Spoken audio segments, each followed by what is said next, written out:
जब ये बुक आई तो ये कैपिटलिस्ट अप्रोच की बात करते थे, यानी कि पूंजीवादी अर्थव्यवस्था की बात करते थे। इनका जो पूरा का पूरा जोड़ था वो इस पे था कि मार्केट की चीजों को, मार्केट में जो भी गतिविधियां हो रही हैं उसे मार्केट पे छोड़ देना चाहिए, उसमें किसी प्रकार के गवर्नमेंट का इंटरफेरेंस नहीं होना चाहिए। इन्हें ये लगता था कि गवर्नमेंट जितना ही इंटरफेरेंस करती है मार्केट रन नहीं करती सही से। तो अगर मैं आम भाषा में बात करूं या इकोनॉमिक की भाषा में बात करूं तो ये कहना चाहते हैं कि मार्केट की हर गतिविधि मांग और पूर्ति के नियम से संतुलित होनी चाहिए। इट मीन्स कि डिमांड एंड सप्लाई, जहां लैंग्वेज का अंतर हो आप हमसे पूछ लीजिएगा कि हिंदी कहाँ इंग्लिश कहाँ करना है। डिमांड एंड सप्लाई बेस पे काम होना चाहिए। थोड़े दिन तक ये चला मार्केट में। इसके काउंटर में थोड़े दिन बाद कार्ल मार्क्स का आप लोगों ने नाम सुना होगा, कार्ल मार्क्स का नाम सुना होगा। तो पूंजीवादी अर्थव्यवस्था चली। जैसे कि हम सब जानते हैं कि किसी भी कोई भी व्यवस्था ना ही पूरी तरीके से अच्छी होती है ना ही पूरी तरीके से बुरी होती है, थोड़े हद तक सही है थोड़े हद तक गलत है। अब पूंजीवादी अर्थव्यवस्था की समस्याएं सबसे बड़ी क्या आ गई कि पूरा का पूरा जो मार्केट कंट्रोल है किसी एक व्यक्ति के हाथ में आ गया।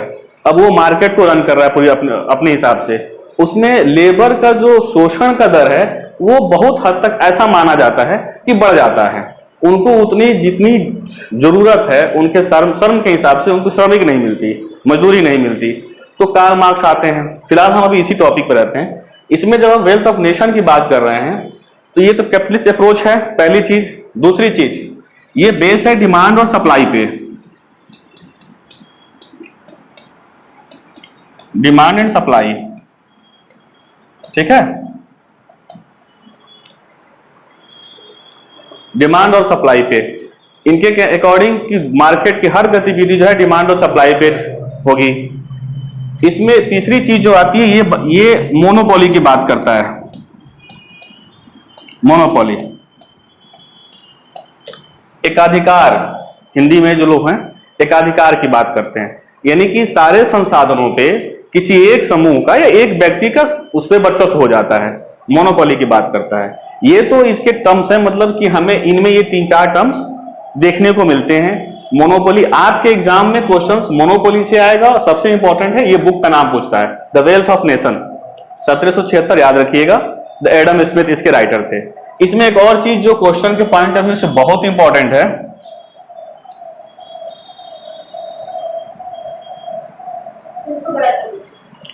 किसको इसको कैसे होता है, हाँ हो रहा है, चलो ठीक है, ज्यादा नहीं करना मुझे, हाँ हो गया, चलो कोई नहीं।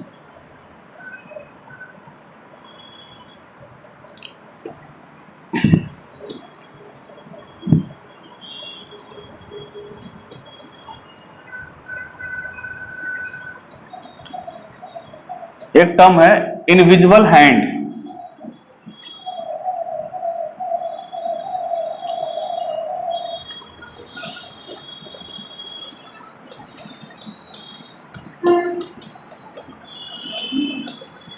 इनविजिबल हैंड्स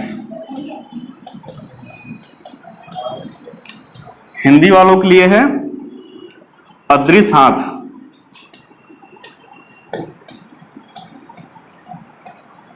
ठीक, जो हिंदी मीडियम के लोग हैं, उस इनविजिबल हैंड्स का मतलब क्या है कि आप मार्केट में डिमांड और सप्लाई के हिसाब से मार्केट को तय करते हैं, लेकिन हर चीज आप चीज को डिफाइन नहीं कर सकते कि क्या सच में इतनी जितनी सप्लाई है उतना ही डिमांड है या डिमांड के हिसाब से ही सप्लाई मार्केट में हो रही है।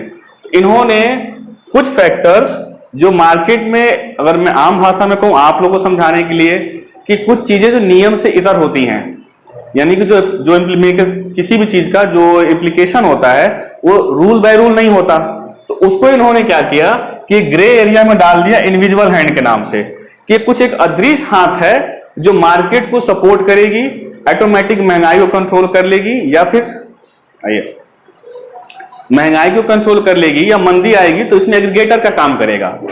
ये वर्ड जो है अदृश्य हाथ आप लोग के एग्जाम में आते हैं, यानी कि इस टॉपिक से इनविजिबल हैंड्स, बुक के नाम, राइटर, ये 3-4 चीज इंपॉर्टेंट है। कैपिटलिस्टिक अप्रोच के ठीक है, मतलब बहुत सी बुराइयां ही रही, जैसे कि लोग कहते हैं बुराई रही, शोषण हुआ वगैरह वगैरह, इसकी एक बेहतरी भी है।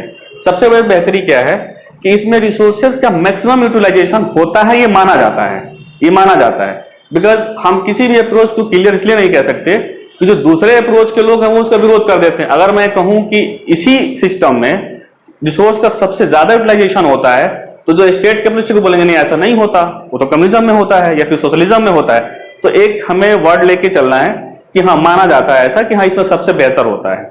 दूसरी चीज इसमें आती है कि डिमांड एंड सप्लाई की जब हम बात करते हैं, सपोज कीजिए डिमांड है, ये सप्लाई कर्व है, तो इसमें एक पॉइंट आता है ये जहां पे चीजें आके बैलेंस होती है, बैलेंस हो गई।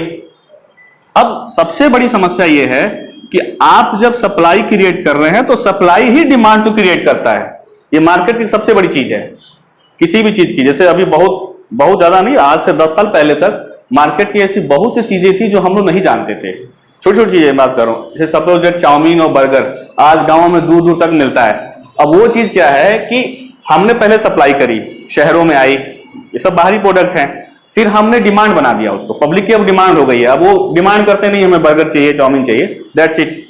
तो इन सारी चीजों के साथ एक समस्या ये आएगी कि जब इन्फ्लेशन और डिफ्लेशन की हम बात करेंगे तो इन चीजों को हम अच्छे से डिस्क्राइब नहीं कर सकते। प्रॉब्लम क्या है? क्योंकि इकोनॉमिक फंडामेंटल में नहीं आते, इनको हम पढ़ाई नहीं करते और मार्केट में एक बहुत बड़ा रोल प्ले करते हैं ये लोग। तो यही सब चीजें कुछ इसके अंदर प्रॉब्लम्स थी जो वक्त के साथ जो एक सेकेंड अप्रोच आती है जिसको मतलब स्टेट इकोनॉमी बोलते हैं, आम भाषा में इसको समाजवादी भी कह सकते हैं आप, क्योंकि साम्यवादी कहना उचित नहीं है, साम्यवादी व्यवस्था तो कहीं भी इंप्लीमेंट नहीं हुई, समाजवादी ही कहना ठीक है, या स्टेट इकोनॉमी कह सकते हैं इंग्लिश में, वो आती है। तो ये आपके 3-4 चीज हैं। छोटा सा एक और चीज आप लोग समझ लीजिए,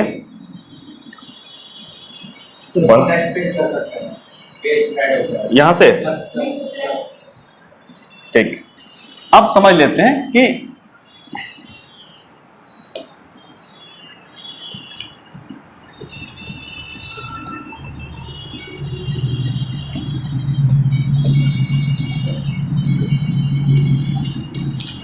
प्राइस एंड वैल्यू, इन दोनों में डिफरेंस क्या है, तो बताएगा? सर किसी चीज की अगर प्राइस कम हो तो उसकी वैल्यू ज्यादा हो सकती है। अच्छा, प्राइस कम हो तो उसकी वैल्यू ज्यादा हो सकती है। अच्छा, डिपेंड करता है कि उसकी सप्लाई कितनी है। अगर मान लीजिए जैसे हम लोग बात करें BMW की बात की, ठीक है, प्राइस उसकी भले ही अगर हो जाए, स्टेबल हो जाए, एक नॉर्मल रेट में आ जाए, अगर उसकी वैल्यू ज्यादा है और उसकी सप्लाई बहुत कम है तो उससे उसकी वैल्यू बढ़ जाएगी। ठीक है, आप भी सही कह रहे हैं। देखिए मैं आपको एग्जांपल दूं, अगर तो ले लेते हैं वाटर, इसकी प्राइस कितनी कम है, कोई वैल्यू नहीं है, गांव में तो फ्री मिलता है, आजकल वो पी लेते हैं एक्वागार्ड, इसकी वैल्यू बहुत ज्यादा है। सपोज डायमंड, ठीक है, इसकी वैल्यू बहुत ज्यादा है, सॉरी इसकी प्राइस बहुत ज्यादा है, वैल्यू बहुत कम है, क्योंकि बहुत कम लोग इस्तेमाल करते हैं इसका। तो यानी कि मेरे जो समझाने का मतलब था कि ये प्राइस और वैल्यूज भी डिपेंड करते हैं हमारे डिमांड और सप्लाई पे, कि डिमांड और सप्लाई किसकी ज्यादा है। ठीक, अब आपको इकोनॉमिक्स में एक टर्म आएगी आगे चल के, जब आप लोग इन्फ्लेशन की बात करेंगे, जब आप लोग इन्फ्लेशन की बात कर रहे हैं, तो जैसे आज के दौर में थोड़ी सी अभी अचानक से नींबू के रेट बहुत ज्यादा हाई हो गए थे, तो हो सकता है सप्लाई कम हो गया हो, जो भी उसके मार्केट के रिजल्ट रहे हो। तो जरूरी नहीं है कि अगर नींबू के दाम बहुत ज्यादा बढ़ गए तो मार्केट में या जो लोग हैं उससे ज्यादा प्रभावित हो रहे हों। क्यों? क्योंकि शायद उसकी वैल्यू उतनी नहीं है अगर पानी का वो बढ़ जाए, क्राइसिस बढ़ जाए तो ये दो टर्म्स आपको समझ लीजिएगा, क्योंकि 2019 के क्वेश्चंस में वैल्यू एंड प्राइस के डिफरेंस से क्वेश्चन बना हुआ है यूपीपीसीएस का, कि व्हाट इज द मतलब डायरेक्ट क्वेश्चन नहीं है बट इनडायरेक्ट क्वेश्चन है। मैं देख रहा था तो मुझे लगा कि आप लोग को बता देना चाहिए कि वैल्यू प्राइस, और उसका एग्जैक्ट एग्जांपल दिया गया था पानी और डायमंड, इसीलिए मैंने यही दोनों एग्जांपल लिया है आप लोगों के लिए। ठीक है, कि किसकी वैल्यू ज्यादा है और किसकी प्राइस कम है।